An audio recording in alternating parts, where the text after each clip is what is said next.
Welcome to the Briar Blues Cooking Challenge. On the menu we have insalata di polpo, octopus salad, spaghetti salsa di pomodoro, spaghetti with tomato sauce, limoncello rinfrescante, refreshing limoncello, preparata da esclusivo chef Peter Piper, NYC. Peter Piper, NYC. No piping, but a lot of cooking going on. And this, by the way, is not a football.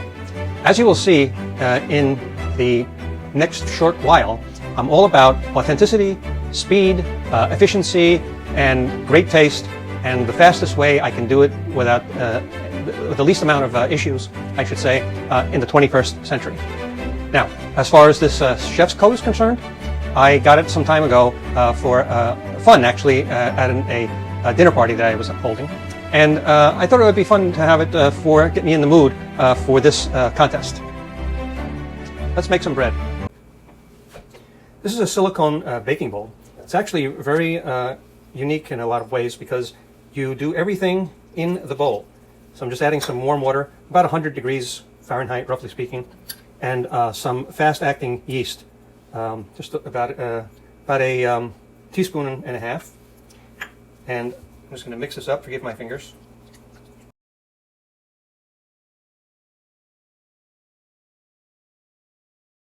Let's get that going. All right, so that's good. All right, so we got the water in there.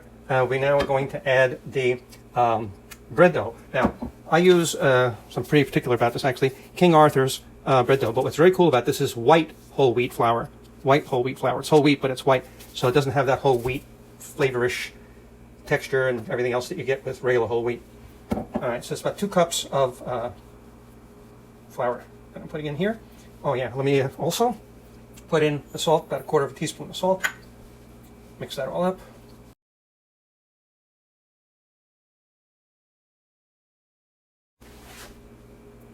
All right, now what I'm going to do is just place this in the oven, but I'm not going to use a regular oven. I have it's kind of like a toaster oven, air fryer all in one, the Breville oven. You'll see in a moment. It works great. I got to preheat it, and then we'll put this in.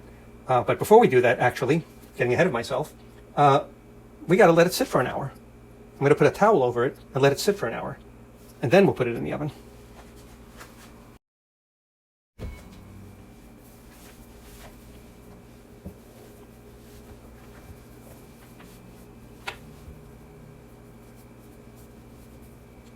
Okay, that's going to sit there for an hour. All right, as you can see, I've got some octopus here. Now, I don't get a full octopus because first off, it's difficult to get, and second, it's too much. So I go to the fishmonger and get basically these pre-cooked octopus. However, you have to really do a fair amount of work here, which you'll see in a minute. It's pretty slimy, and it's got a lot of fat and gelatinous material on it, which we're going to completely take care of. I'm going to rinse it first, and then I'm going to cut off some of the fat that's on it that I don't like, and then cut it accordingly for the stout. So let's get the octopus in here.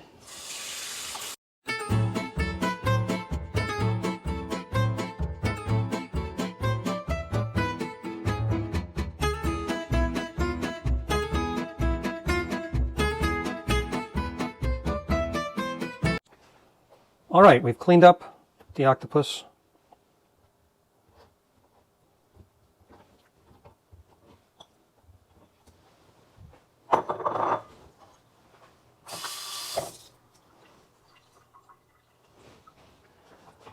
Let's see what we've got here. All right, so let's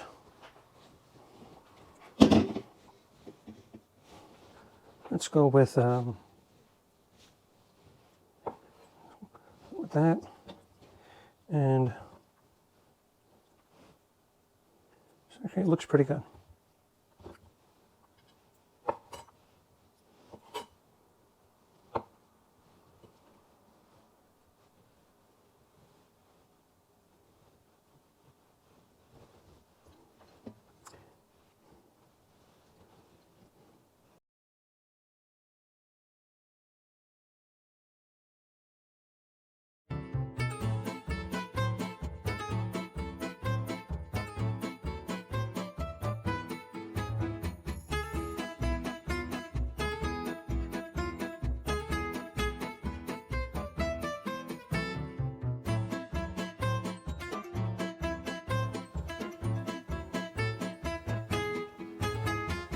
hiding over here?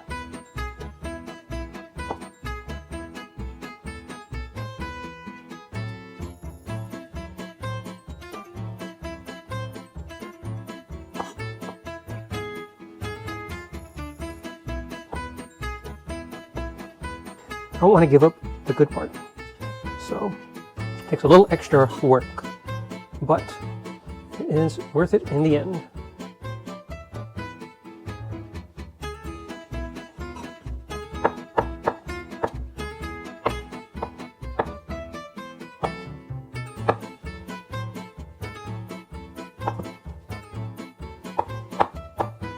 I don't like my pieces symmetrical, in case you hadn't noticed.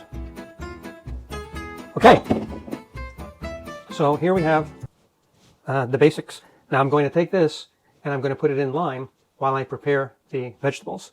Now, I prefer lime over lemon, actually. Now these may look a little ugly, but I can assure you they're fabulous. And with this device, I'm like the lime king. Watch how fast this goes. And goes well, by the way.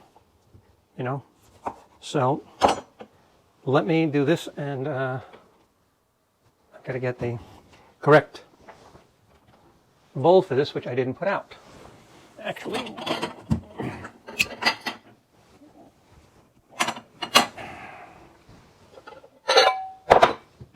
Okay, so let's put these guys in here. All right, and then we take these, and look at this. Now, it might be old news for you guys, but when I made this discovery, I was very happy. I tried the traditional glass one, the rotated. I used a fork for quite a while, squeeze it by hand, but you know what? This is the most superior way to do it, I believe. Fast, efficient. Look at this. There's nothing left in there.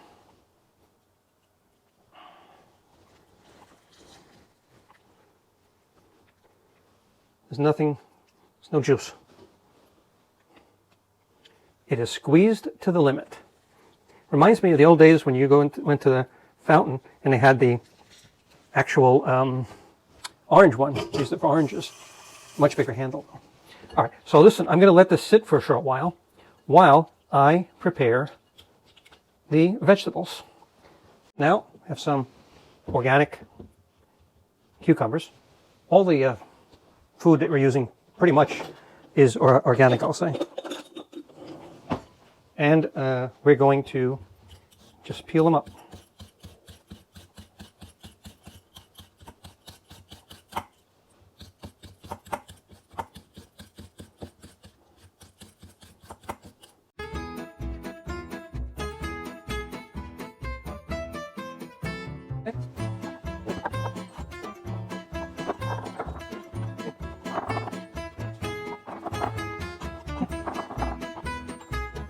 All right, that is the cucumber part. Now, I also like to use celery. Now, I'm not going to use the entire celery, obviously, but just a little piece.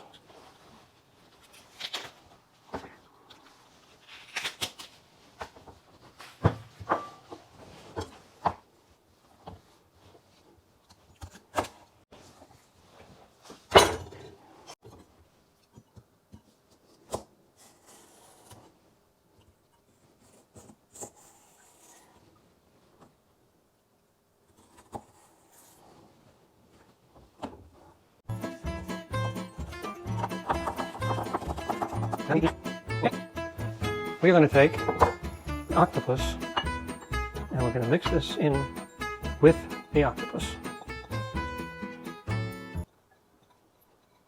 Okay? And of course, we're going to put in some extra virgin olive oil.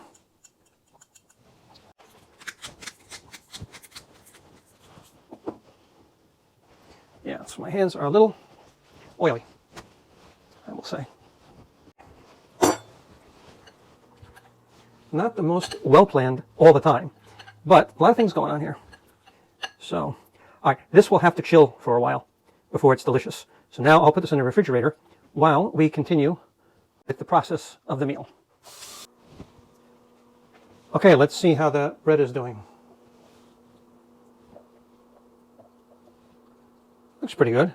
It's a little loose, but it's good. All right, into the oven it goes. And now we're going to prepare for the tomato sauce. Now, you might be saying, what is going on here with this style of preparation? And I will tell you that it's, I think, one of the secrets to doing this sauce so deliciously, because what I am going to do, actually, is I am going to bake these tomatoes briefly and then cook them. And you will see that it does a few amazing things if I do it correctly. One of them is it gives the tomato a fabulous flavor. But the other thing is that it makes the skin very loose. And so I can peel off a little bit if I wanted to, or not, depending, it's an open situation. But I happen to like the skin in my tomato sauce. Some people, and the seeds actually, they freak out, they spend 5 hours cranking a sieve to get the, the seeds out.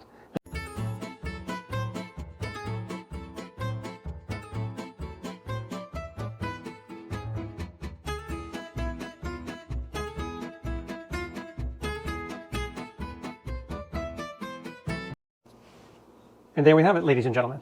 I'm going to put a little olive oil on that.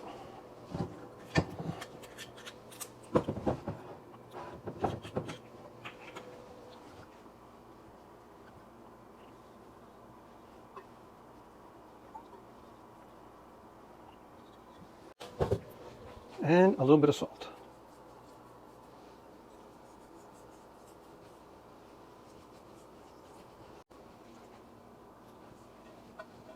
Okay, in the oven they go. In case you haven't guessed it by now, I like very simple peasant food prepared in a simple way. Now,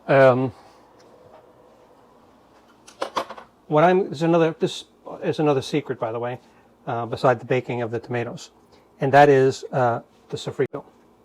And sofrito is made in a very simple way, but there's variations, and of course I have a variation as well.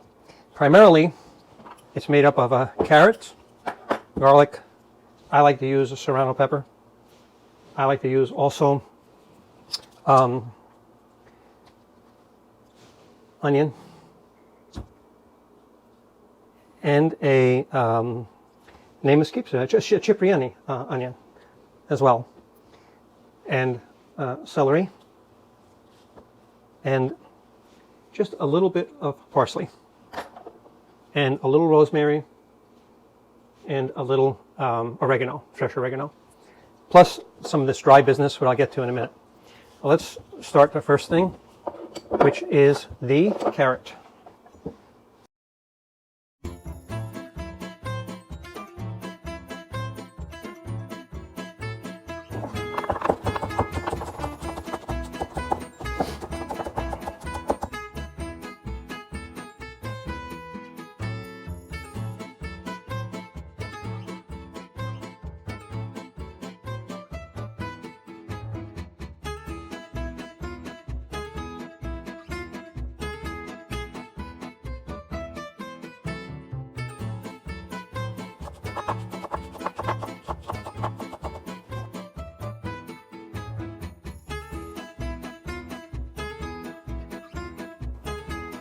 All right, now I'm having my little crying session.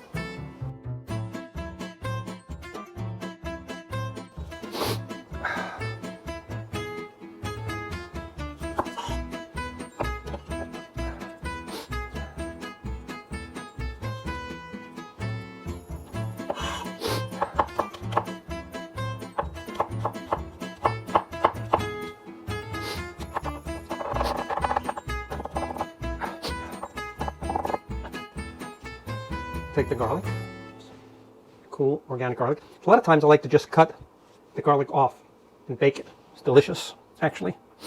Now, for those who are faint at heart, I have to apologize because I am big on garlic. I like a lot of garlic.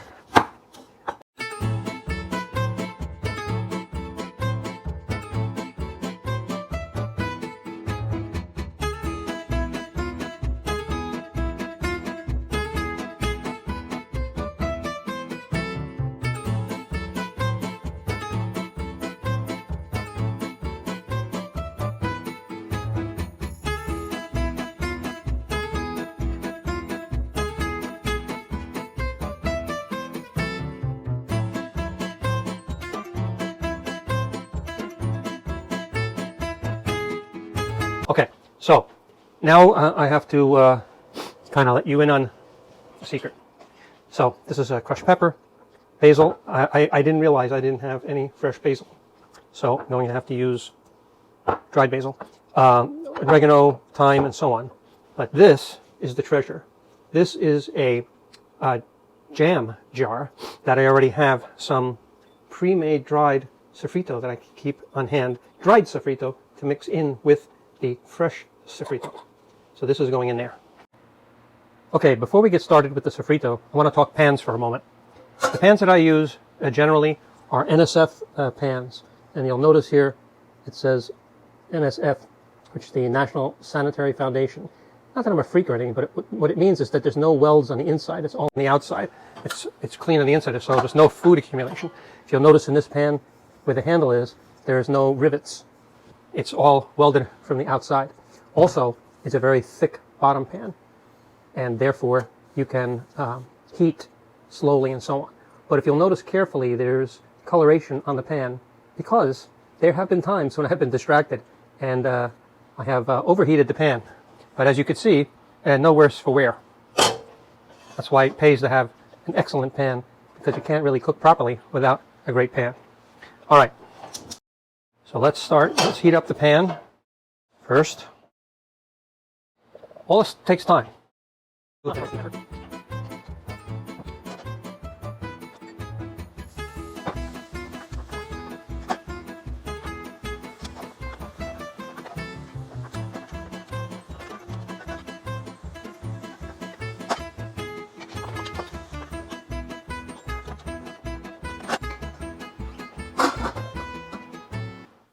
Now it's time to talk limoncello.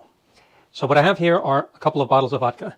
This is Copper Plate vodka, which is not great, but very good. And we have here Tito's vodka, also not great, but very good. And I've made it with Tito's and with Copper Plate and Reyka, R-E-Y-K-A vodka. All three vodkas are, for this purpose, very acceptable. Now, limoncello takes about a little over 2 weeks to make. So I'm not actually going to make it in this video, but I'm going to explain how it's done and then show you the end result. So what you do is you take lemons, usually about a dozen or so, could be 14, 15, and then you peel the skin off of them, basically the zest, if you will, and you take the skin and you put it in a container. And then what you do is you have obviously the remaining lemons, for which the old joke goes, you make lemonade. But that's what I do. It's fabulous on the side. Don't let it go to waste. The other thing is that what now happens is that you cover it in an airtight container and room temperature, and you let it stand for a little over 2 weeks, usually 14 days, 20 days. You can see what's going on in there. And what's happening is that the vodka is stripping out the flavor of the lemon peel. Then when it's reached its moment, you basically boil water. And you put in 3 cups of sugar in the water, and you have to mix it very thoroughly so it's clear, and then let it cool to room temperature. And then what you will do is you will combine the sugar water with the peel and vodka mixture, and then stir it around a little bit. And then what you do is you take a colander, and then you pour it out into nice bottles, naturally, because the color is beautiful.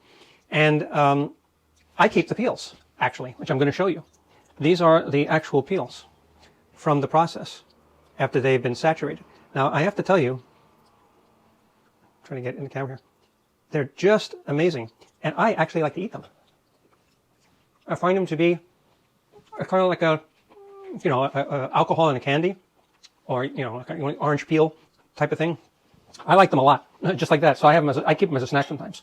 Anyhow, here is my own branded, of course I don't sell it, limoncello. Look at the color. It's just beautiful.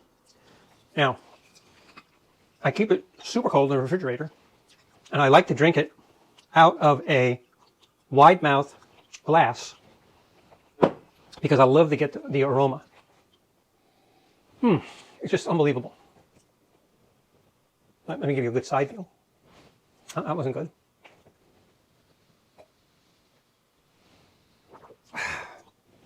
I wish you could taste this right now. It's just amazing. It's like capturing sun in a glass. Anyhow, that's the limoncello. And here are the tomatoes.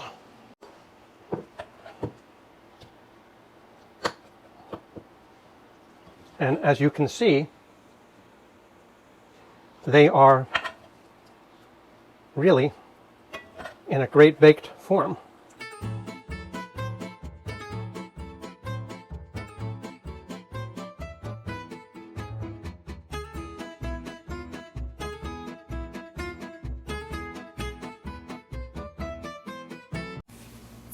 All right, let's make another check on the sofrito.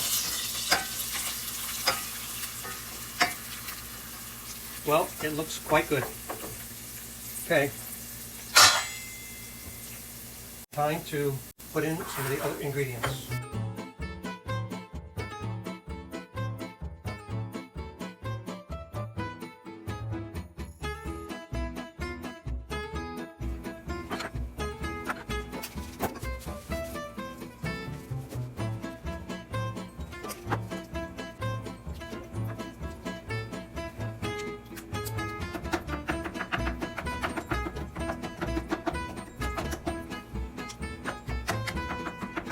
This has been cooking for quite some time now. Let's check it out.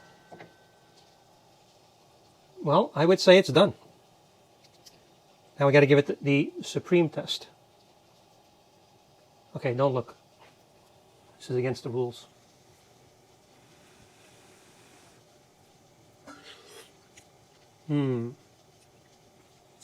Delicioso, I must say. That is really good. Okay, let's see. What is the deal on this bread?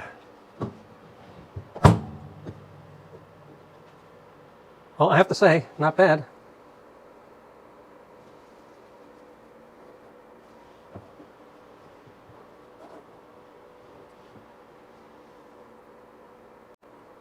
Looks pretty good to me.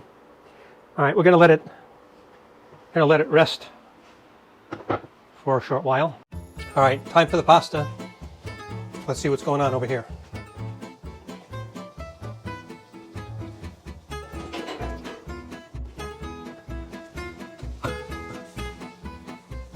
All right, this is good.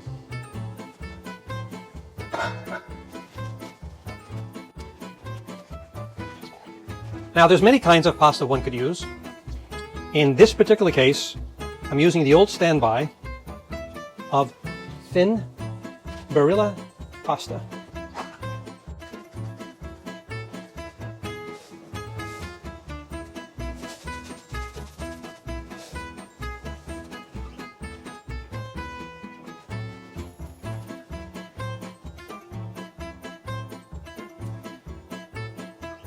Now it's time to add the pasta.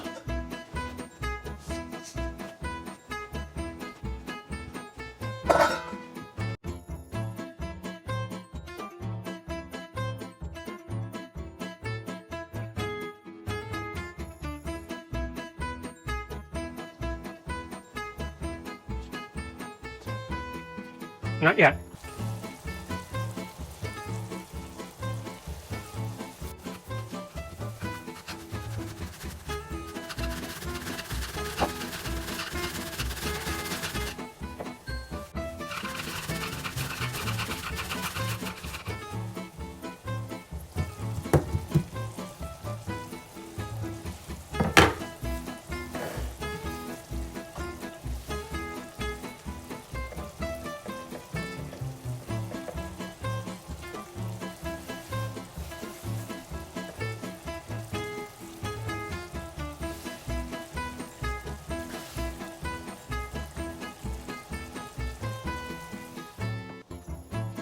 Getting there.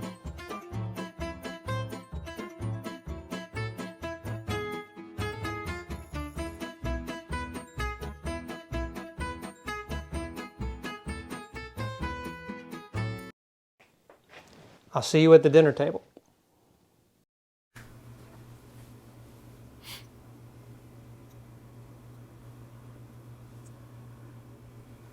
Bon appetit. Now, I'm going to eat this octopus salad with a spoon because I want to get all of it, and I'm not going to make you suffer through the whole thing. I'm just going to have a few bites.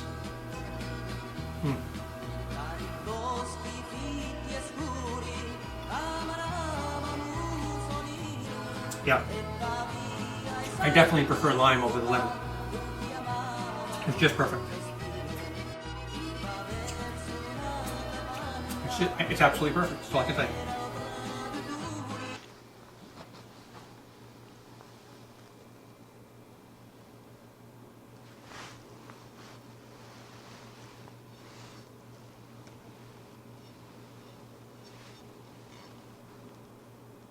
Bon appetit. First, a little bread.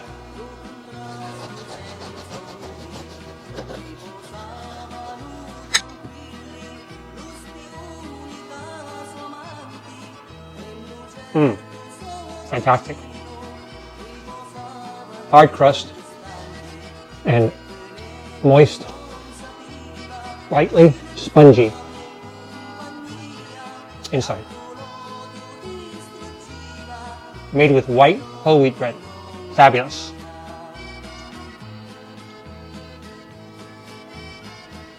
Okay. Fresh grated pecorino.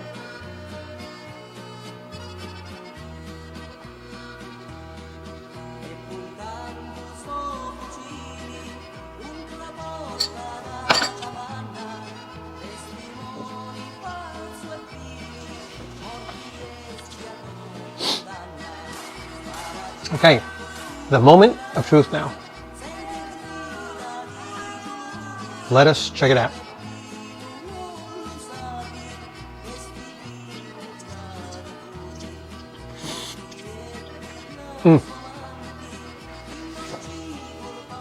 What makes this sauce is the sofrito, and it takes a long time to make, but it's fantastic. Simple peasant food, but delicious. And of course, organic tomatoes, herbs, etc.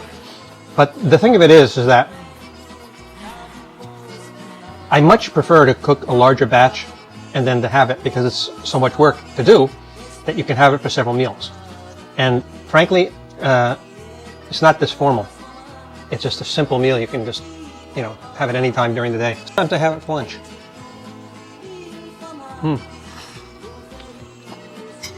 Delicious. Well, it was fun. Cheers. Wishing you the best.